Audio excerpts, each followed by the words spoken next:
يعني ايه صداع نصفي؟ يعني صداع له مواصفات، له مقدمات، طبيعة الألم اللي بيضرب في الدماغ بيبقى ليه مواصفات معينة وليه توابع. طيب، هو أساسا عبارة عن صداع throbbing in character. يعني ايه throbbing؟ يعني pulsating، يعني نابض، يعني كأني بحس ان دماغي فيها النبض بتاع القلب يا دكتور بيضرب في دماغي، مع كل دقة من ضربات قلبي بيحصل خبط شواكيش بتضرب في الدماغ. احنا بنقول عليه صداع نصفي، لكن مش بالضرورة انه يجي نصفي. الاشهر انه يجي نصفي، انه يجي في نص الدماغ، يا نص اليمين يا نص الشمال، لكن مش بالضرورة. ممكن يجي كلي بس بالمواصفات اللي انا قلت عليها انه هو يبقى صداع نابض.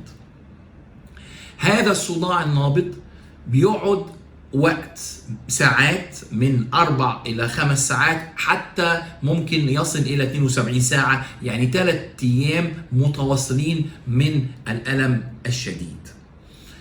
مقدمات: في بعض الأحيان بيصاب المريض بما يسمى مقدمات أو أورا، وبالتالي بنقسم الصداع النصفي إلى صداع نصفي بمسبوق بعلامات تحذيرية، وصداع نصفي غير مسبوق بعلامات تحذيرية، مجرد صداع وخلاص. طيب، ايه العلامات التحذيرية؟ الاشهر انه يجي بعض المشاكل في النظر، يقول لك انا شايف زغلله، انا شايف زي ضي كاميرا بيضرب في عينيا، انا شايف الصورة بقت زجزاج. دي مقدمات. في بعض الاعراض بتبقى حسية، يحس ان شوية في تنميل في ايديا، في تنميل في لساني، ويعقب هذه الأعراض الصداع. فالمريض بيبقى عارف إن هذه الأعراض قد تكون مقدمات، بس يا جماعة سيبوني شوية أنا عايز أريح لأن الصداع داخل عليا. قلت الصداع بيقعد ساعات، مفيش صداع نصفي بيقعد أقل من 3 إلى 4 ساعات.